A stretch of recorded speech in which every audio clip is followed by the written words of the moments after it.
Hello there, people who have access to the internet and who are currently using it to watch this video. My name is Pun Food, or just Pun if you prefer. Maybe I should add a bit more energeticisms to my intro. Energeticisms? That can't possibly be the right word. What am I saying? Is it a word? I don't know.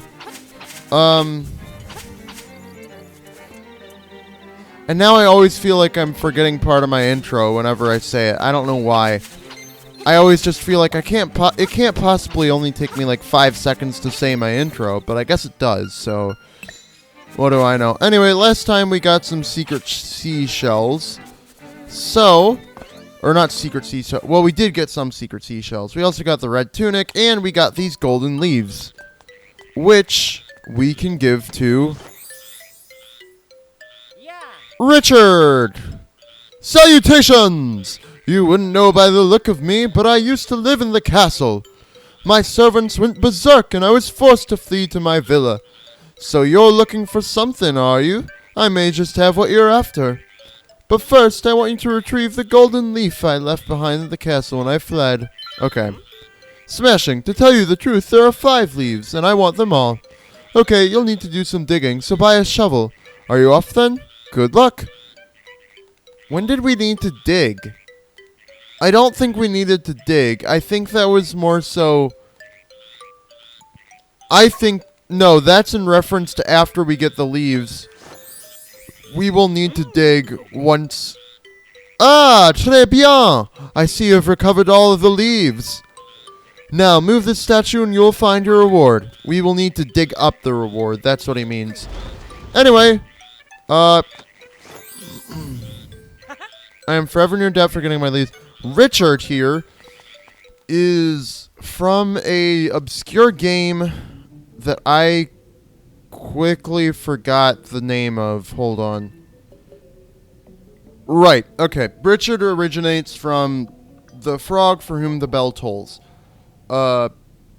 Basically, you know, it was another adventure game. I believe it was an adventure game. Yeah, it was an adventure game. It was the tomato game that inspired the Mario RPG series, or not, the Mario and Luigi. I'm getting my, you know, like Game Boy games that like Nintendo published but weren't very popular, or like at least didn't leave Japan, you know, that inspired some of their, you know, other games. But The Frog for Whom the Bell Tolls was, I believe, another adventure game, sort of like Zelda. But, you know, starring Richard, and it was about frogs and stuff. I don't fully remember all the trivia off the top of my head. But yeah, so that's why he's included here. Fun reference, not many people get it unless, you know, you do, in which case you do, because somebody on the internet probably told you. Anyway. Welcome to Pothole Field. Well, I mean, we've kind of been here, but now we're properly into Pothole Field, where every path leads to potholes. The joys of life. Potholes for everyone. You get a pothole, you get a pothole, you get a pothole. Everybody gets a pothole. Anyway, so... it's my job to cut down all the bushes around these potholes.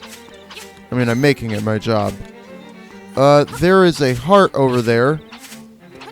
And that is a bit tough. There's no way to get that unless you just do a perfectly timed jump like that. Yeah, they meant for you to come back to get this one at a slightly later moment, but you can just barely make that jump. Yeah, even that path would eventually lead to pothole. Nothing is safe. Anyway, eventually you'll make it here, and you will say, "In soil sleep secrets beneath your souls." It just means dig up right there. And you get the slime key, so now we can go to the dungeon. And let's do that before the episode goes on any longer, because I won't have time to do the dungeon. But smart game design, they put the key there, and then they put where you have to use it right here. You know, just making sure you do the side quest and buy a shovel before you do this dungeon, basically. Anyway, This might be my least favorite dungeon in the game. Might be. I can think of another dungeon. I'm not a fan of Bottle Grotto so much. No, I think Bottle Grotto is my least favorite. But I guess I'll analyze some of the slime dungeon or whatever as soon as we get around to it. The reason I say it's one of my least favorite is that it's kind of bland, boring, and uninteresting. The first dungeon was kind of bland cave, but it's what you expect from like a first dungeon. The second dungeon at least had sort of a more, you know, dark, rocky cave look to it. But this dungeon, I just can't... I'm not a huge fan of this dungeon's aesthetic.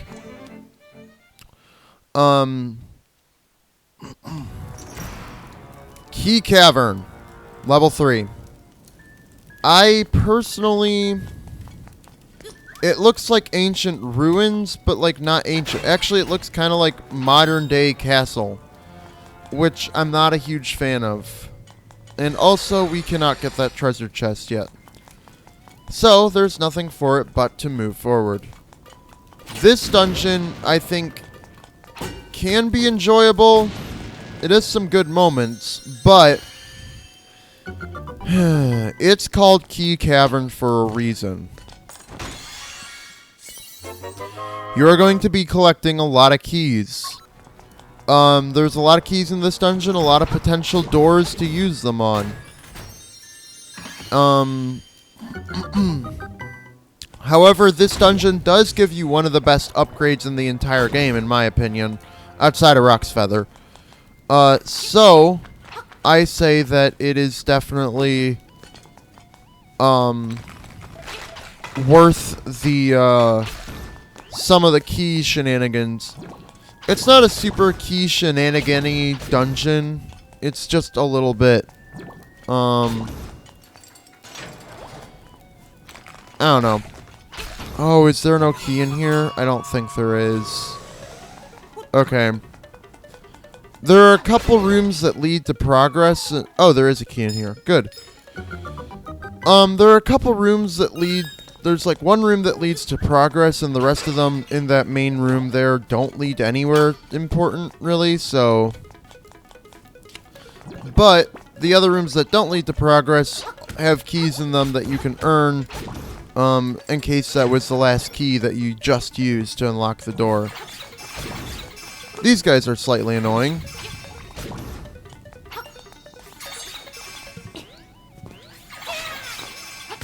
You basically have to somehow beat them to whatever they're planning to go. Or, well, I guess you don't have to beat them to wherever they're planning to go. You could just do that. Oh my god. Why'd you spawn? Of course. Okay. Just set the thing there. You spawn there. Set the thing there. You spawn there. Set the thing there. You spawn there. Get the heart. Cool. They put the key on the conveyor belt so that it might fall into the abyss. You're not really in any danger of that, it's not really a lasting consequence, because you can always leave the room and the key will spawn again. Anyway, this one is a bit easier to manage to hit the guy,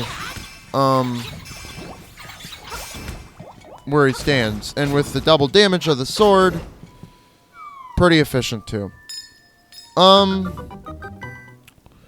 The only unfortunate part is, double sword damage, no, what would say? Our other weapons don't get scaled up with our, I don't think they do, at least. I don't think our other weapons get scaled up with why'd I say it like that? They don't get scaled up with, our, now I don't think any pronunciation of that word sounds right. Bombs and, well, we don't have anything else, but for now, just the bombs aren't scaled with our sword damage. So they'll just do, like, the normal damage, I believe. I believe they do the same as sword if you don't have any upgrades. Anyway, dungeon map, so not really required, but still good to know. And this dungeon is the first one to feature multiple full-on floors. We've already kind of seen that, but, you know, they're both shaped like keys. So, you'll never be able to guess where the boss is. Anyway, how are you meant to... There's like a staircase that you have to take somewhere to get down there. Oh, I think I vaguely remember where you need to go. Oh god. But are those not synced up? Interesting. I'm not gonna look into it too much for now. I'm just gonna keep going with the dungeon exploration.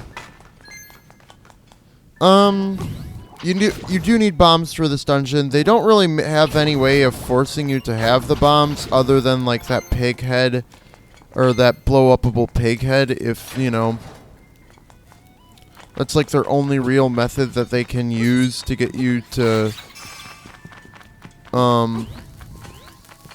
okay. He's vulnerable. Hopefully that's close enough. Yeah, and then I believe if we just kill this keys... Oh, I swear that there was a key that dropped, but I guess not. Okay, whatever. Oh, I guess it's this room where there's another key, given that there's that one off-colored tile. Okay. Yeah. Cool. That's another key for the collection.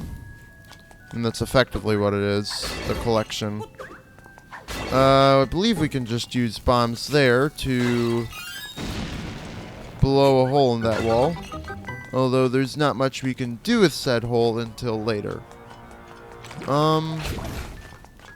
There is, however, an arrow telling you that that's where there's another way into that room. And here we just have to take out the guys. They're gonna explode at the end of their countdown. So just keep knocking them away. That's basically it. And no items spawn. Okay. So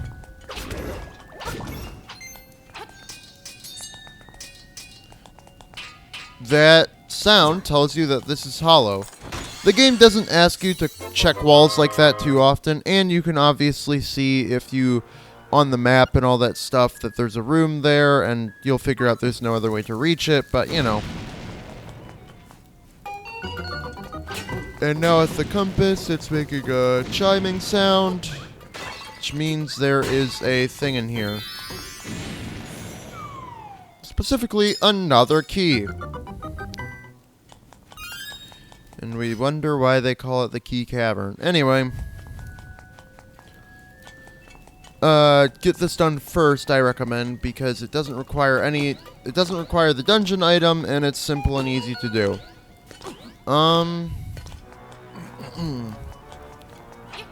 Where is the dungeon item? I believe right now we're just kind of on a quest to get all the required dungeon item stuff. Okay, that slime thing actually helped.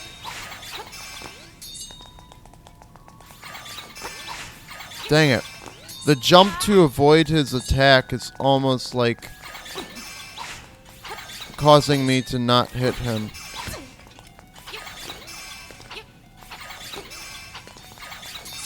Okay.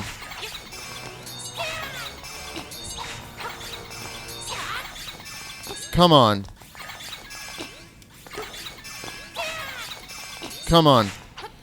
Fine, we're resorting to the use of explosives. Okay. There we go. Alright. Teleporty guys are kind of annoying, but not too bad. Anyway, go through here. And I don't think you get anything from this room. Oh, we can... Oh, we do. But we can instantly defeat those gels, I believe, are the ones that multiply. Well, we can defeat the ones that multiply in like one hit now, thanks to how stuff works. How our bigger damage output is. Anyway. I'll take those. What do you have to say?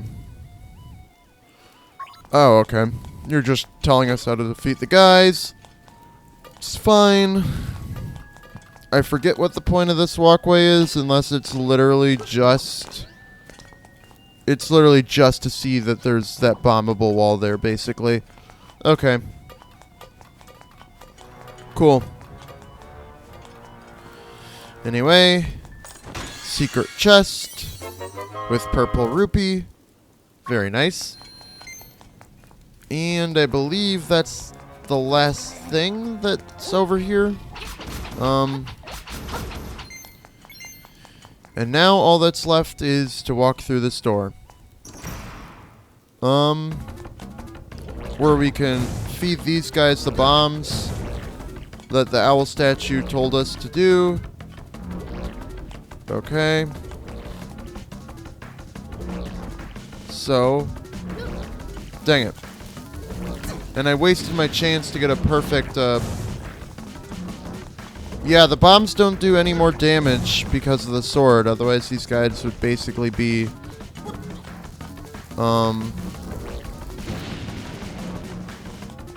dead or whatever. Anyway, that one's down.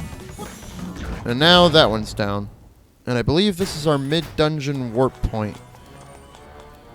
And from here, I guess we could have done that as soon as we had bombs, but we want to make sure we push those blocks exactly, because there's no other way to get in here and get the Pegasus boots. If you hold L, you can dash. Try going for a long jump. And this perfectly blocks the path, so that now, with the Pegasus boots, we're forced to use them to run through those tent things and get out. And that's why we couldn't do this room earlier. It's because you need... Well, you almost got the point. You can now cross... Get out of... Please, stop. Anyway. You can now cross 3 block gaps. Anyway. Also, these things are the main reason, like, more than any other upgrade that would be... more than, like, having the shield permanently set or the sword permanently set. Well, I guess more than having the shield permanently set, I used the Pegasus boots a lot. But if I only had 2 buttons, I would have to sacrifice my sword slot to combo them with jump to do long jumps. And then, from there, anytime I needed to, like, smash through tents or whatever, I would need to switch back to sword. And, like, I use the Pegasus boots way too often, and I use the sword way too often, and I use the jump Rock's Feather way too often to not have the Pegasus boots up front. Anyway, I believe that staircase there you need another key for. So, unfortunately, that means that we do have to go... we really do have to go back to the start of the dungeon. I was hoping I could kind of avoid this, but whatever. And this gives you another way to test your new Pegasus boots. Okay. Getting close to the thing kind of deletes it, I think. I don't know. Anyway. So.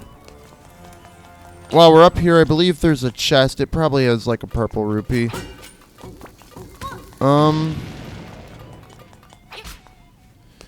But we need to have Pegasus boots to come up over here.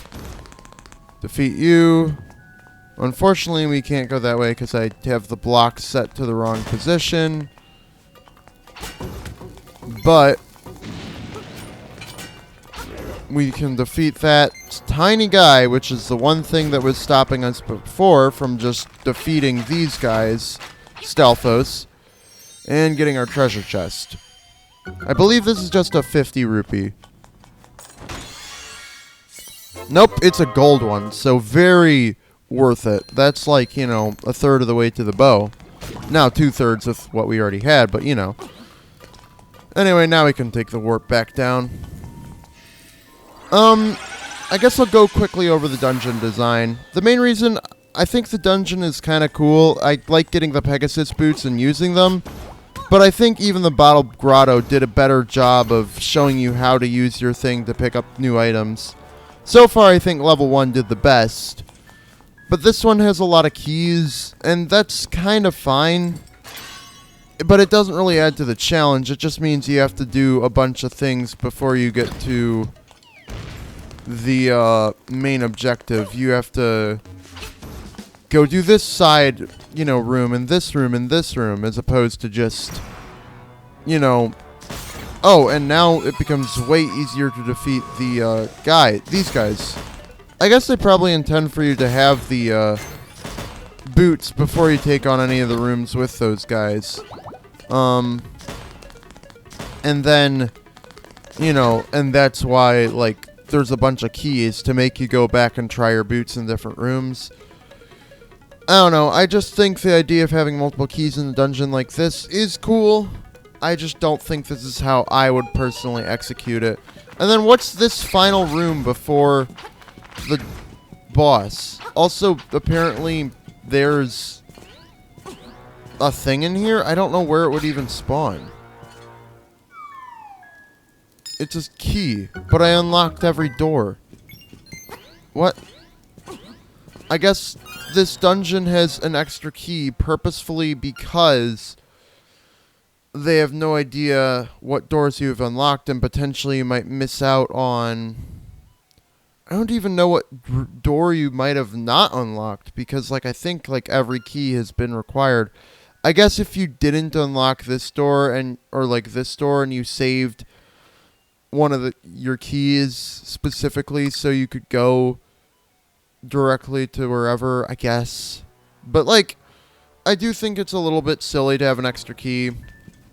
I think overall this dungeon doesn't teach you about the Pegasus boots too well, because a lot of the puzzles meant for them you can solve without them. And the few puzzles that actually are, like, not really solvable without the Pegasus boots, in my opinion, don't do enough. The Pegasus boots are so widely used in this game, though, that you'll be fine. You'll eventually learn how to use them. And this fight literally teaches you a bit more about how to use them. This is Slime Eye. I was waiting for the thing to pop up. Anyway, you just gotta hit him.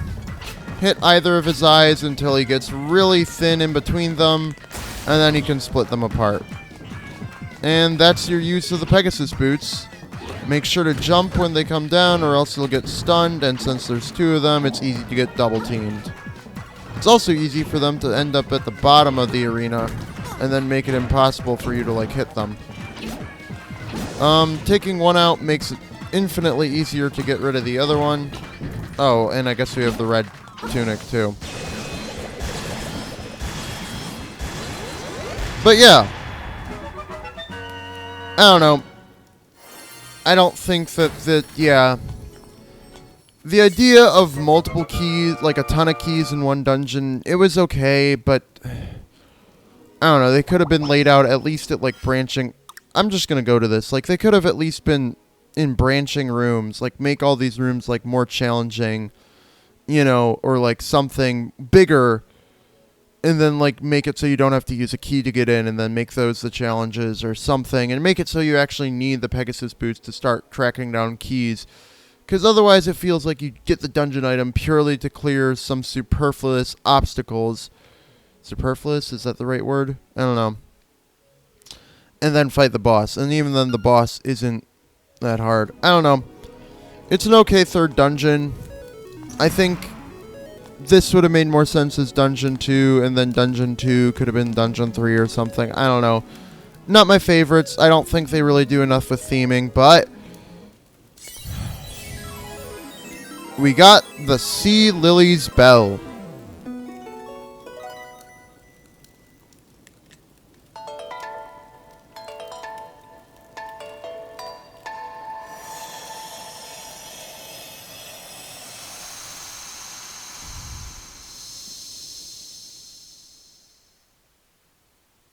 Waterfall.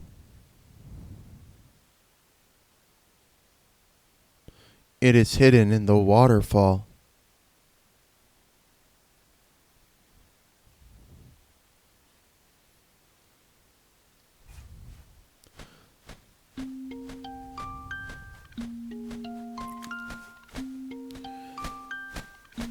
Hey, Mr. Owl, how many licks does... Hoot! How many instruments have you gotten so far? When you play the instruments in front of the egg, the windfish will wake and you will leave this island. Now you must hasten to the Yarna Desert. The dark, monstrous inhabitants of the sand will show you the way. Hoot hoot! Personally, I'm not that big a fan, but like, as far as normal flying types go, I guess it's one of the better ones.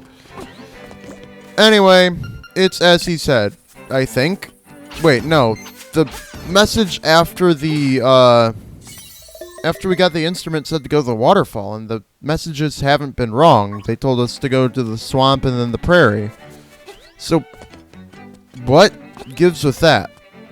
Well, the first what gives is I need to, correctly line up this jump, and hopefully I make this, but this might be one of those. I think I need to know how to swim for that.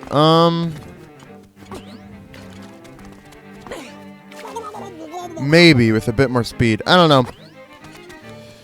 Anyway, apparently the owl's sending us to the desert, which doesn't make sense if we need to go to a waterfall. I'm gonna get that guy off the screen. It doesn't make sense if we need to go to a waterfall. But I guess we'll find out which way is correct next time. But for now, my name has been and will be tomorrow, and the day after that, and the day after that, and the day after that, and the day after that, and it always will be Pun Food.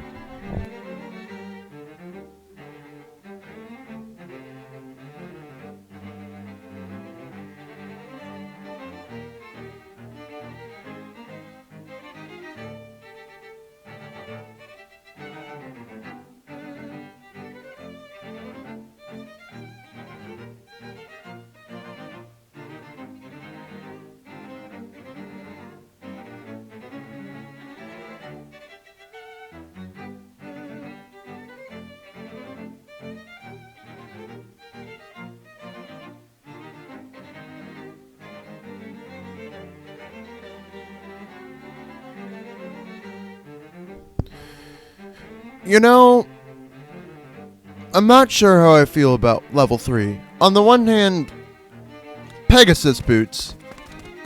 On the, I guess I should do it more. Pegasus boots. On the other hand, just overall dungeon design that to me doesn't make a lot of sense.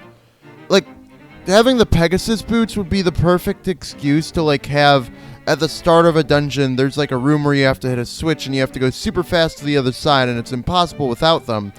And then, from that point on, I guess they wanted to go with keys, but, I think it would have been better if they made more of an effort to actually lock the keys behind the Pegasus boots, but also they don't put the Pegasus boots so far in the dungeon, because it's either a lot of backtracking or not really using the Pegasus boots to their full potential. And overall, just a dungeon layout that's kind of just it's not even maze-like, it's more so just this is why Zelda dungeons shouldn't necessarily be based on a particular shape, you know?